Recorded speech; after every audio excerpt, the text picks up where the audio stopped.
사도신경으로 우리의 신앙을 고백드립니다.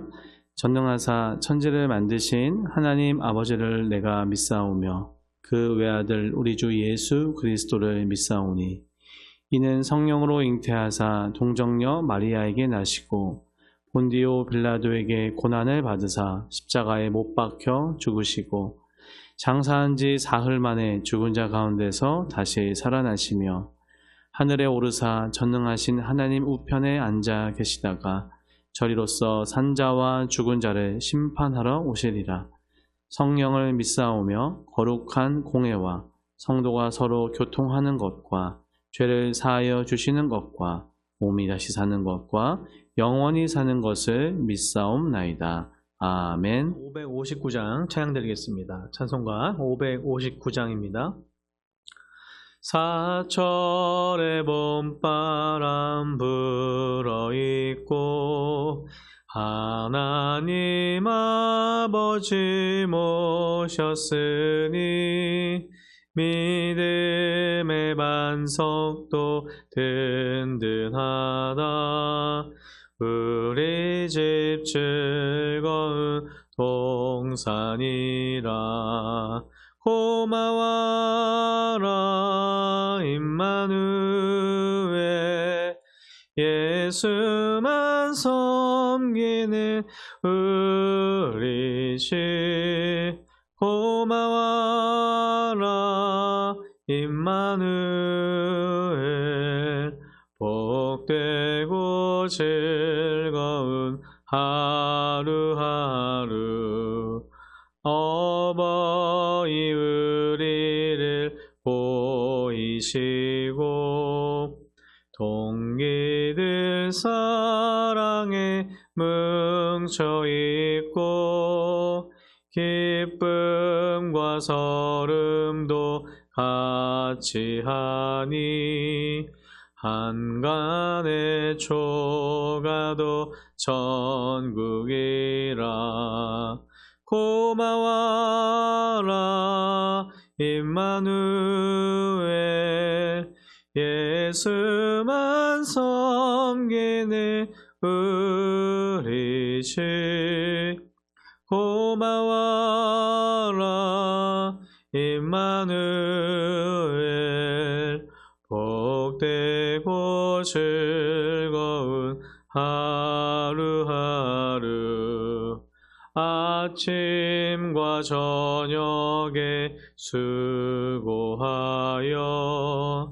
다같이 일하는 온 식구가 한 상에 둘러서 먹고 마셔. 여기가 우리의 낙원이라. 고마워라 임마누엘 예수만 섬기는 우리 집. 고마워라 임마누엘 복되고 즐거운 하루하루. 함께 나눌 하나님의 말씀은 마가복음 10장 1절에서 12절 말씀입니다. 마가복음 10장 1절에서 12절 말씀 다 같이 합독하겠습니다. 예수께서 거기서 떠나 유대 지경과 요단강 건너편으로 가시니 무리가 다시 모여들거늘 예수께서 다시 전례대로 가르치시더니 바리새인들이 예수께 나와 그를 시험하여 묻되 사람이 아내를 버리는 것이 옳으니까? 대답하여 이르시되 모세가 어떻게 너희에게 명하였느냐? 이르되 모세는 이혼 증서를 써 주어 버리기를 허락하였나이다. 예수께서 그들에게 이르시되 너희 마음이 완악함으로 말미암아 이 명령을 기록하였거니와 창조 때로부터 사람을 남자와 여자로 지으셨으니 이러므로 사람이 그 부모를 떠나서 그 둘이 한 몸이 될지니라. 이러한즉 이제 둘이 아니요 한 몸이니 그러므로 하나님이 짝지어 주신 것을 사람이 나누지 못할지니라 하시더라.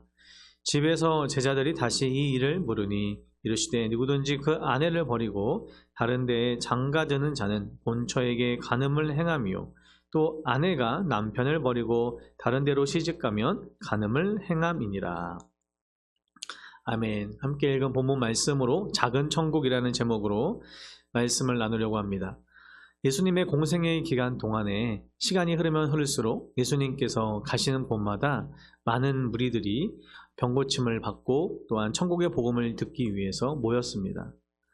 그런데 수많은 사람들이 예수님을 믿고 따르는 자들이었지만 또 반대로 오히려 예수님을 눈엣 가시로 여기고 반대하고 책잡고 나아가서 제거하려고 하는 시도들과 그러한 자들도 많았습니다. 그들은 주로 바리새인이나 서기관, 율법사들과 같은 종교 지도자들이라 할 수 있습니다. 구약의 가르침을 놓고 예수님과 종종 맞서면서 또 여러 가지 논쟁의 장면들이 나오는데 오늘 우리가 읽은 본문도 그런 본문 중에 하나입니다. 1절 보면 예수께서 거기서 떠나 유대 지경과 요단강 건너편으로 가시니 하면서 오늘의 본문의 배경이 나오죠. 유대 지경 또 요단강 건너편이라는 것은 요단강 서쪽 지역을 따라서 예수님은 이제 남쪽으로 여행을 하시게 됩니다. 그리고 사마리아를 통과해서 유대 지경, 유대 지방으로 들어가신 것인데요. 마가는 요단강을 건너서 베레아 지방에 당도하셨다고도 이야기합니다. 갈릴리 지방의 유대인들은 유대로 갈 때 사마리아의 그 길을 통과하지 않았습니다. 그들에게 사마리아인들은 정말 같이 합석하거나 같이 이야기하거나 그러려고도 하지 않고 정말 죄인 중에 죄인이라고 사마리아인들을 생각했기 때문에 그들이 사는 지역도 굳이 그곳을 지나가려고도 하지 않았습니다. 그러기에 지금 예수님과 그 제자들이 이 베레아를 우회한 것이 관례였기 때문에 예수님께서는 사마리아 지방으로 들어가셨으나 사마리아인의 반항으로 인해서 베레아 지방을 택하셨다라고 누가복음에 보면 나와 있습니다. 그러니까 예수님께서 그곳을 일부러 피하셨다기보다 그곳에 가려고 했지만 그것을 또 반대했던 그리고 그곳에서 사마리아인들이 저항했기 때문에 예수님께서는 그곳에 들어가시지 못한 것이죠. 그런데 예수님께서 지금 가는 여정을 보면 6월절을 맞이해서 상경하는 수많은 순례자와 함께 또 예루살렘을 향하신 것을 알 수 있습니다. 예수님의 사역이 그동안 갈릴리에서 있었다면 이제는 유대로 이 사역의 배경이 옮겨지는 것에 우리는 주목할 수 있는데요. 점점 예루살렘을 향하여서 예수님은 가고 계십니다. 물론 6월절을 지키기 위해서이지만 그 안에 십자가에 정말 이제는 그 날이 가까워왔기 때문입니다. 단순히 6월절을 지키기 위해서 예루살렘을 향하는 수많은 무리와 함께 하신 것뿐만 아니라 이제는 십자가로 예수님의 그 사역의 절정으로 예수님은 제자들과 무리들과 함께 그곳을 가고 계신 것이죠. 이런 부분은 단순히 지리적인 변화가 아니라 예수님의 사명의 길로 한 걸음 한 걸음 나아가신 것을 우리는 알 수 있습니다. 그곳에서 이러한 또 여러 가지 시험이 있었던 겁니다. 2절에 보니까 바리새인들이 예수께 나와 그를 시험하여 묻되 사람이 아내를 버리는 것이 옳으니까. 바리새인들은 예수님께 또 어려운 문제를 가지고 오죠. 어느 한 가지를 선택하기도 힘들. 그러니까 늘 바리새인이나 서기관이나 종교 지도자들은 그 예수님께 난감한 질문, 어떠한 한 가지를 고를 수 없는 딜레마와 같은 그런 질문들을 가지고 나오지만 예수님께서는 늘 지혜롭게 그리고 그 본질을 이야기해 주십니다. 오늘의 본문에서 보면 바리새인들은 신명기 24장 1절 2절에 나와 있는 것처럼 사람이 아내를 취하고 데려온 후에 수치되는 일이 그에게 있음을 발견하면 어떻게 해요? 이혼 증서를 써서 또 그것을 이혼하는 것을 가지고 또 예를 들어서 그걸 가지고 오는 겁니다. 이 신명기 24장 1, 2절의 그 말씀을 어떻게 해석하느냐에 따라서 당시에는 큰 논쟁거리였습니다. 예를 들어서 좀 엄격하게 이런 것을 적용하는 샴마이파에서는 이 수치되는 일을 간음으로 보고 간음한 이유 외에는 이혼을 하면 안 된다라고 생각을 했습니다. 또 반대적으로 헬라파 유대인들은 또 자유적인데 그들은 여기에서 말하는 수치되는 일이라는 것은 무슨 조건이든 그러니까 남편의 기분을 상하게 하는 것 어떤 것이라도 아내가 했을 경우에는 이혼이 가능하다라고 이것을 해석했던 거죠. 같은 한 구절이고 같은 한 성경이지만 그 안에서 그것을 어떻게 해석하느냐에 따라서 이렇게 첨예하게 나뉘어지게 된 겁니다. 사실 오늘도 그와 같죠. 우리는 하나님의 말씀, 성경 66권을 믿고 또한 그것을 정말 진리로 믿고 나아가지만 그 안에 정말 여러 가지 또 해석들과 또 해석의 다양함으로 인해서 또 진보적인 해석 그리고 자유주의적인 해석 또 보수적인 신앙 해석, 성경 해석을 우리는 참 다양하게 또 하는 것을 알 수 있습니다. 그런데 바리새인들이 정말 이 어려운 질문 그리고 이 여러 가지 이견이 있는 이 해석을 예수님께 가지고 온 것은 뭡니까? 바로 시험하는 것이죠. 예수님을 시험하고 있는 겁니다. 그때 바리새인들이 왜 이런 시험을 할까요? 무엇보다 예수님께서는 모세의 율법주의자보다 차원 높은 도덕성을 가르쳤기 때문에 늘 예수님의 가시는 곳마다 율법을 새롭게 해석해 주시고 본질을 이야기해 주셨기 때문에 이 견해를 예수님의 그 말씀을 듣고 싶어서 그랬을 수도 있지만 이것보다는 어때요? 이렇게 어려운 논쟁적인 그런 문제들을 가지고 와서 예수님께 가지고 와서 예수님의 그 대답에 의해서 예수님을 골탕 먹이고 골탕 먹인 걸 넘어서 어떻게 해요? 예수님 앞에 책 잡고 더 나아가서 율법적으로 예수님을 이제 사장시키려고 했던 것이죠. 그리고 그 당시에 배경이 좀 어려운 배경이었습니다. 무슨 얘기냐면 당시에 로마의 헤롯이 이혼하게 되는데 또 그 안에는 이 간음이 있었던 겁니다. 세례 요한이 그래서 이를 반대하다가 결국에는 죽었기 때문에 그것을 너무나 뻔히 알고 있는 당시의 상황에서 예수님 앞에 이 율법을 가지고 오면서 예수님을 정말 딜레마에 빠지게 하는 거죠. 그때 예수님의 응답이 무엇이었습니까? 3절, 4절에 보면서 다시 한번 그들에게 반문을 하십니다. 모세가 어떻게 썼느냐, 어떻게 이르렀느냐라고 말씀하셨고 오히려 그들에게 다시 한번 반문하십니다. 그러면 오히려 그 반문하시면서 그들의 대답을 들으시는데요. 다시 한번 그들을 이렇게 이야기합니다. 모세는 이혼 증서를 써주어 버리기를 허락하였다라고 이야기하죠. 이 말은 그들도 이 말에는 동의했다는 뜻이겠죠. 그들의 이혼관이기도 했습니다. 그들은 모세의 이혼 증서를 써서 버리는 것을 허락했기 때문에 이혼이 가능하다라고 생각했던 거죠. 그렇지만 예수님은 거기에 대해서 예스나 노나 이렇게 이야기하신 것이 아니라 한 걸음 나아가서 본질적인 이야기를 하십니다. 바로 창세기에 또 하나님의 천지 창조와 남녀의 관계 그리고 가정을 허락하신 그 이유에 대해서 그걸 가지고 오신 거죠. 5절 말씀 보니까요. 예수께서 그들에게 이르시되 너희 마음이 완악함으로 말미암아 이 명령을 기록하였거니와 창조 때로부터 사람을 남자와 여자로 지으셨으니 이러므로 사람이 부모를 떠나서 그 둘이 한 몸이 될지라. 이제 둘이 아니요 한 몸이니. 아멘. 예수님은 모세 율법에서 예스, 노를 이야기하신 것이 아니라 그 안에 있는 하나님의 마음, 인류를 처음 만드시고 하나님의 형상으로 만드신 그리고 남자와 여자로 만드셔서 가장 처음에 또 공동체이자 하나님의 가장 완벽하고 아름다운 공동체인 가정을 이야기하시는 겁니다. 모세의 율법은 사실 정상적인 것으로 주신 것이 아니라 인간의 완악함으로 인해서 결혼과 또 이혼에 대해서 완악함으로 인해서 이혼이 행해졌던 것을 다시 한번 이야기하시면서 본래 하나님의 뜻은 그것이 아니다라고 말씀하신 거죠. 하나님의 참 뜻이 뭐였습니까? 창조 때 나타나 있습니다. 이상적인 결혼은요, 하나님의 디자인에 대해서 말씀하십니다. 하나님의 디자인은 남자와 여자의 결혼입니다. 둘이 한 몸이 될지니라는 것은 한 육체가 될지니라는 뜻인데 단순히 육체적인 결합만을 의미하는 것이 아니라 이 단어는 한 몸, 그러니까 한 인격으로 형성되는 것을 이야기합니다. 그러기에 사람은요, 어릴 때 부모님의 보호로 성장하지만 성인이 되면 부모를 떠나게 되고 또 남자는 여자를, 여자는 남자를 한 명과 한 명, 1대1의 그런 인격적인 만남을 통하여서 가정이 형성이 된다는 것이죠. 하나님이 짝지어 주신 것을 사람이 나눌 수는 없습니다.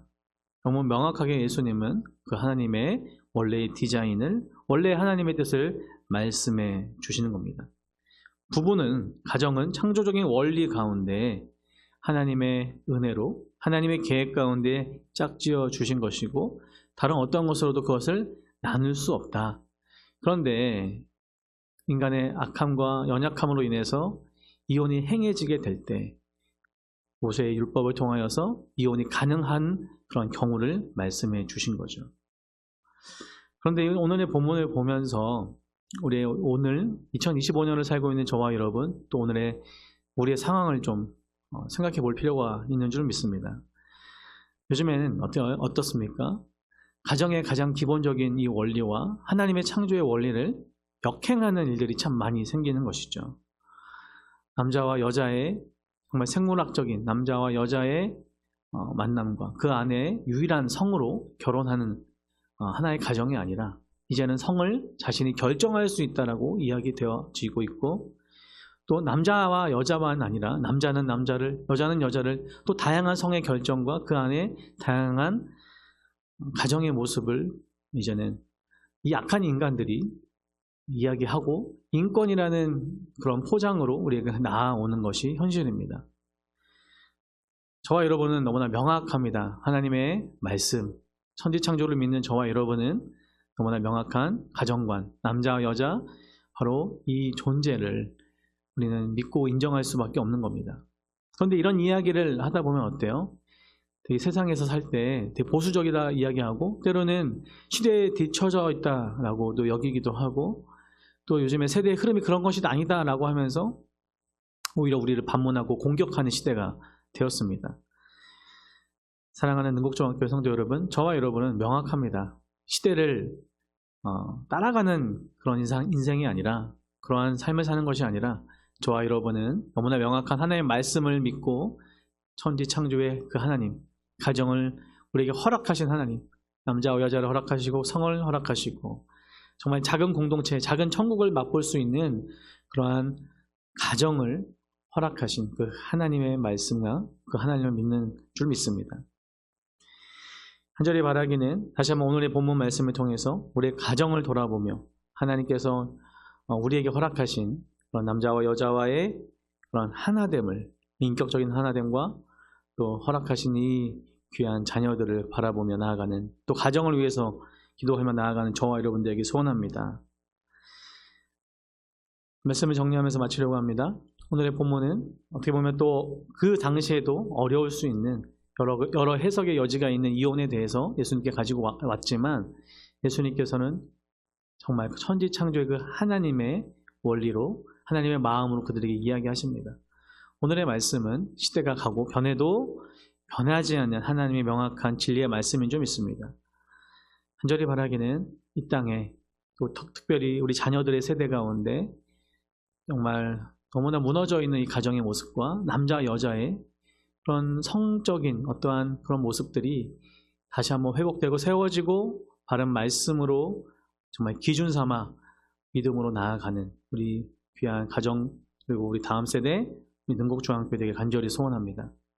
혹시 또 이혼하는 가정이 왜 없겠습니까? 또 여러 가지 이유로 상황 가운데 너무 안타깝게도 이혼의 가정들이 많이 있는 것도 현실입니다. 2024년 1분기 한국의 이혼율이요, 1000명당 1.5명으로 전년 대비 또 증가했다라고 합니다. 결혼과 이혼에 대한 사회적인 인식 변화가 요즘엔 너무 많이 변화가 되었죠. 그런데 이혼 사유에 보니까 최근 조사에 따르면 경제적 문제, 성격 차이, 그리고 너무 안타깝지만 외도 등의 주요 이혼 사유로 나타났습니다. 또 경제적 어려움도 상당히 큰 역할을 하더라고요.